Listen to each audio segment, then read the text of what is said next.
Hello, everybody, and welcome to Starting Small Music. I'm Justin McCormick, and you're about to hear a conversation with an artist, musician, and music industry professional on their journey and how they got to where they are today. At Starting Small, we like to take you on a journey uncovering the untold stories of your favorite songs and artists. So sit back, relax, and enjoy the show.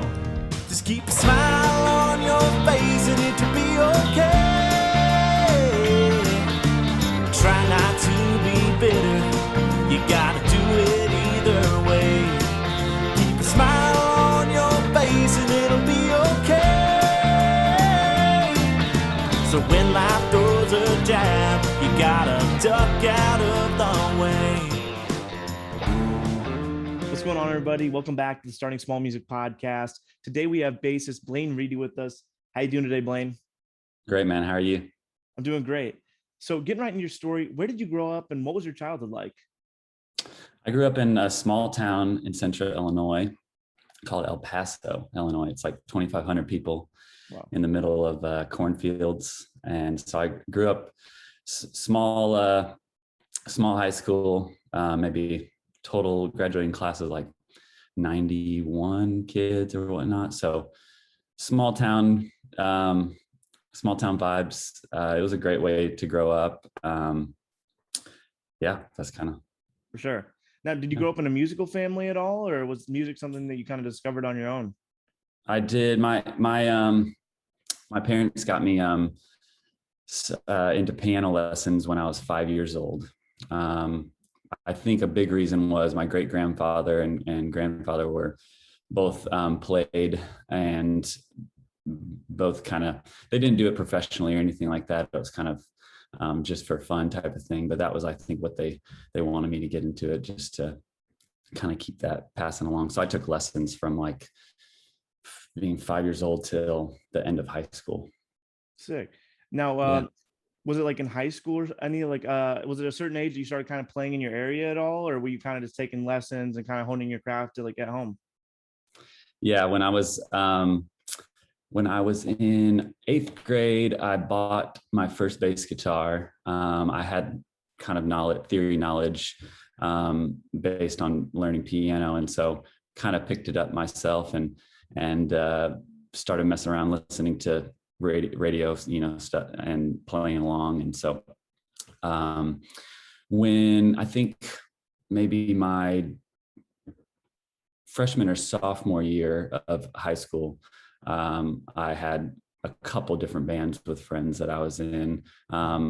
Around that time, I was into like more metal and hardcore music and stuff. So that was like the style of bands that I was in. But I was also playing with the high school jazz band, as well as like the pep band, but mainly all from bass guitar. I don't know. Even though I had played piano for a long time, I never really played that at school or in any bands. I guess I did do a little playing piano at church and like the youth group, worship band, stuff like that. Do you remember any of the names of your metalcore bands from back in the day? I don't, honestly. I'm trying to think. I thought about that.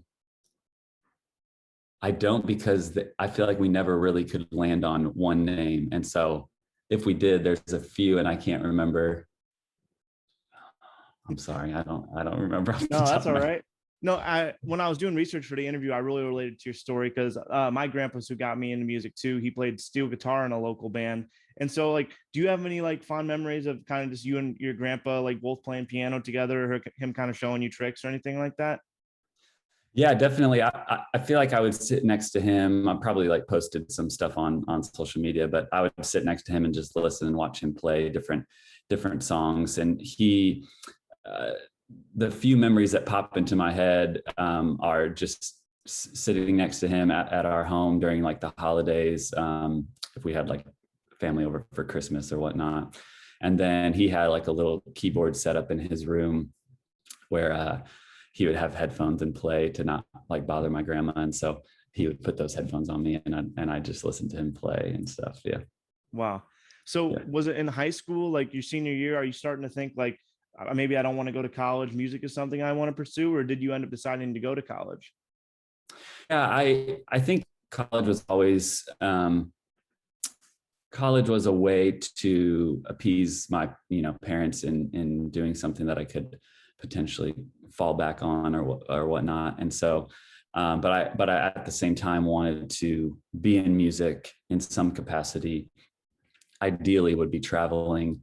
At that time, I don't think I had much of a idea that I could be like a contract musician and play for different artists. I thought you kind of had to be a part of a band, and that was your route into being a professional musician and traveling around. And so I think I'd been looking for schools around my senior year, and a friend from high school had gone to this school called Belmont University in Nashville, Tennessee. And he was in a music business program that you got, a business degree from, not an arts degree. And so I think that my parents were kind of interested once I started bringing that up, interested in that being feasible and quote unquote real job to move forward with. So looked at a few different schools. I think a school in Illinois and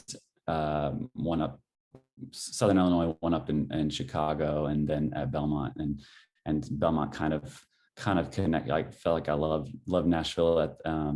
Had kind of like a small town feel to it, but still being a big city. And so I was kind of ready to get out of the small town and kind of see more of the world. For sure. Now, at your time at Belmont, was there anyone in your class or people that you were hanging out with at your time there that is doing music now too professionally? There are a lot of people and from my class and around that. Yeah, a lot of friends. I have a lot of writers in the country world and Christian world that are successful. A lot of writer friends, few different artist friends. One probably being like the closest friend that I had in college was Russell Dickerson. Yeah. And him and my wife met early on when he transferred into Belmont, I think his maybe junior year. And they were both vocal performance majors. And so I, through dating her, met Russell. We kind of had a little friend group for a while, and we'd take, little weekend trips, like rent a cabin and stuff. And so we've spent a lot of time together. My wife ended up living with his wife before they were married, and we were both in their wedding and stuff. So we go way back, and I also played with him as well. But I'm trying to think. There's other guys. I lived with some guys, a guy named Cody Fry. I don't know if you've heard his name, and he's played with Ben Rector and cool. Kind of has his own artist stuff. He's kind of been blowing up more recently.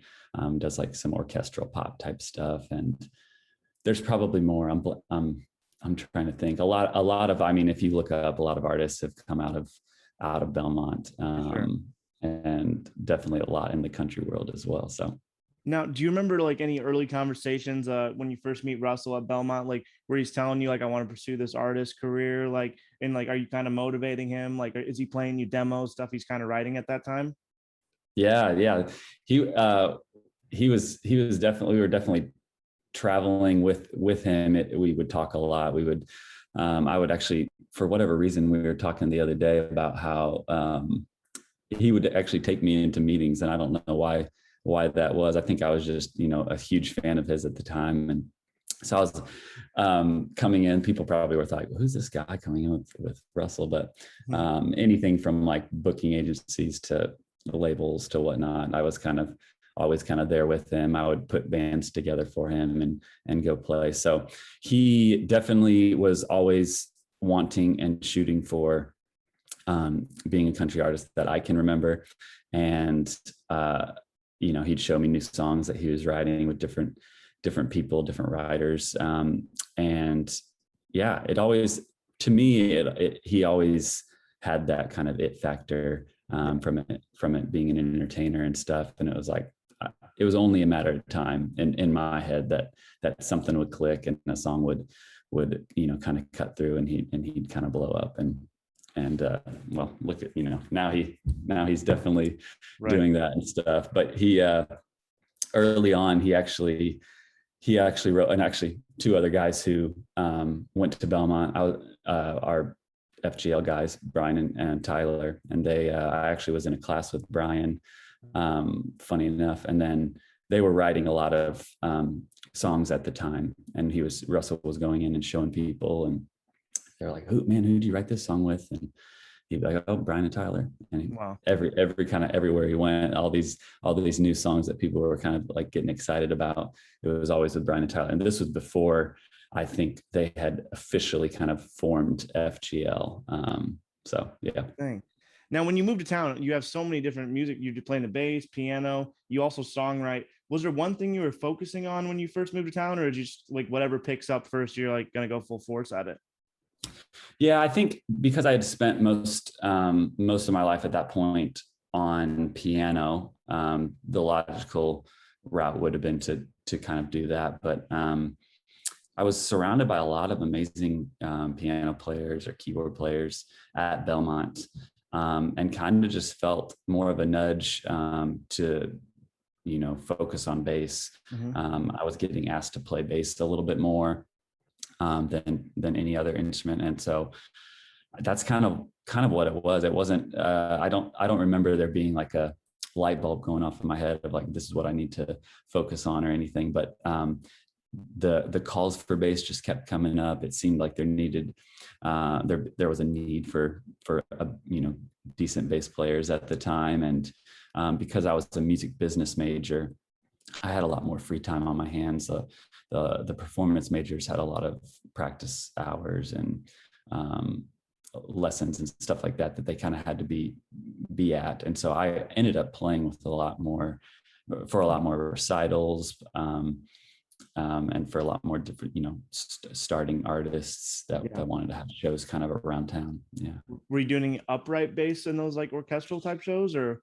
No, I didn't end up doing any upright. Again, I wasn't getting called for that. It could have just been because people didn't see me playing it. Uprights definitely are commitment financially and kind of are a different feel, playing wise. And so for whatever reason, I didn't really also grow up on country music or anything like that. So that wasn't really in my wheelhouse from learning bass, at an early age. And so, yeah, it's something I'd love to learn, love to eventually get an upright and do that, but hasn't ever paid the bills yet. For sure. Now, what would you say your first big break is when you moved to town? I see you spent a lot of time on the road with David Nail, Jana, Kramer. Who's the first artist that like really took a shot on you? Yeah. I graduated in 2010 from Belmont and was traveling with a few different friends at the time that were, writers, aspiring artists. And the first like major label act that I was able to get on a tour with was a group called Eden's Edge. Mm-hmm. It's a country trio, the kind of like bluegrass pop. And the first thing that I did with them was actually a few fill-in dates on a Brad Paisley tour. Wow. And then they had a bass player at the time named Travis Vance, who was we had him on the show. With Thomas Rhett. And so Travis was gone doing another gig at the time, and I came and filled in. And then I don't really know what happened, but next thing I knew, I got a call from them. And they wanted me to go out on a Rascal Flatts tour with them. So that's awesome. Yeah. Now circling back to the songwriting, I mean, being friends with Tyler and Brian, did you spend any time like on the Tree Vibes bus, or like kind of did they ever have you out on the road just hanging out and maybe you were just writing with them or anything like that? No, not really. I started, trying my hand at writing a little bit after I graduated here and there, but since bass and wanting to play as a contract musician was kind of more of my focus at the time. Mm-hmm. The writing thing never really took off, and I didn't push it. I didn't have a feel that I wanted to kind of do that more so than play and travel from that perspective. So writing's kind of looked different for me early on, but it's kind of shifted now into I'm more so write with my wife and her stuff. So For sure. What are some of your favorite memories from your time with Jana? Because I mean, I think her music is just so underrated. Like, What I Love About Your Love, that song is just a bop. Like, do you have any favorite memories from that time? man, I have a lot of favorite memories from that time. I feel like the band that she had at that point in her career was just full of fun guys. We were always goofing off and wanting to have a good time.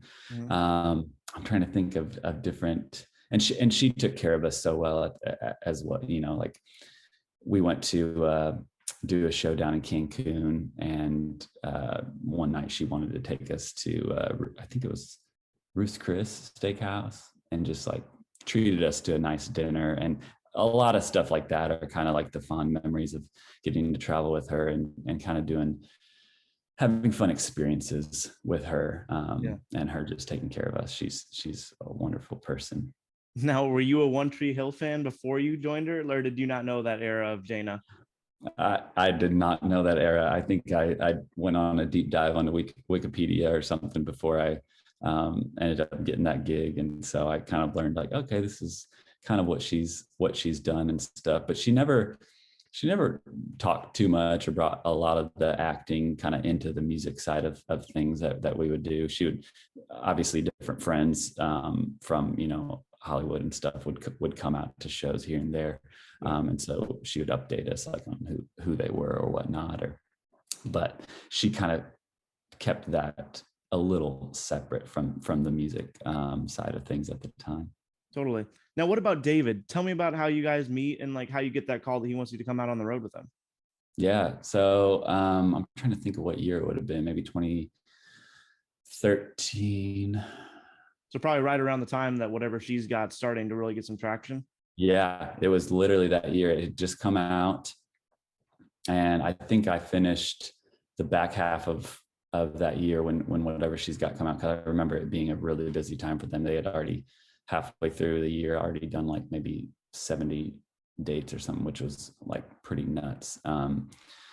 Most artists kind of can do that in a year and it'd be a busy year. So I got a call from his drummer and MD at the time, which is a guy named Hubert Payne, and he actually plays with Little Big Town now.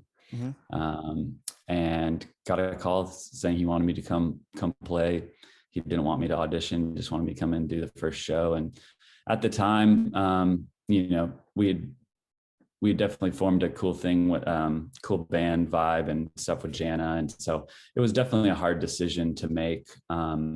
But from a professional standpoint, it seemed like David was a little step up from where Jana was at the time. And, you know, thinking about moving forward in my career and keeping that going, I felt like it was a good switch to do. So I ended up hopping on with David. First show went super great. It was like an hour and a half set, and went in and did the thing, and they kept me around for, I'd say like 4. I think I switched from that over in like 2018.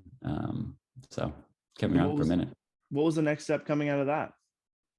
After David Nail, he was at 2017, his schedule was kind of slowing down. I think we did like 30 to 40 dates that year, which was kind of light. And then into 2018 was going to be a similar thing. And so I kind of just started putting feelers out based on it being a little less busy than I needed it to be. And ran kind of through mutual friends, and it was honestly very random, but I got a call from an artist in the Christian world named Mandisa.